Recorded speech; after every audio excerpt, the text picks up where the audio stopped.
Doctor, আমার ছেলেকে হসপিটালে নিয়ে যান, আমি বিয়ে করতে যাচ্ছি। কিরে শ্রুতি, লগ্ন তো পেরিয়ে গেল, তোর বর তো এখনো এলো না।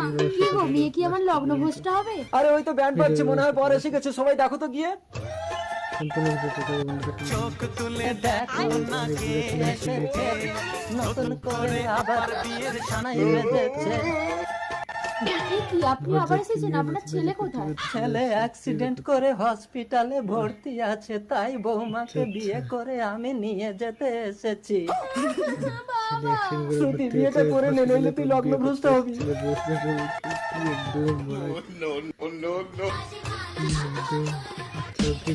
চলো বৌমা। দাদু, আপনার ছেলে হসপিটালে মারা গেছে। এদের কি করে বলি, ওটা আমার ছেলে না, আমার তো এখনো বিয়েই হয়নি। বেআই মশাই, তাহলে আজ থেকে আমি আপনার জামাই।